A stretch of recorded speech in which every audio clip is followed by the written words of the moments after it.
চেয়ারে হচ্ছে ওই যে কেন কেন মুখটা কোন দিকে করে আছিস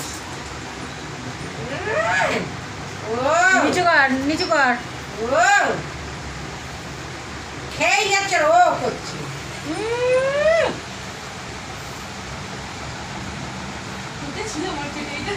তাই তো বলছিস তো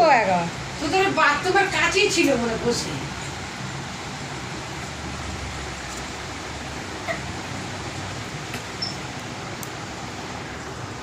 কলা ব্যাং ও এই নাকামোটা একটু কম কর বুঝছিস তোকে দেখলেই লোকে আরে ইকির মিকির খান ইকির মিকির খা ইকির মিকির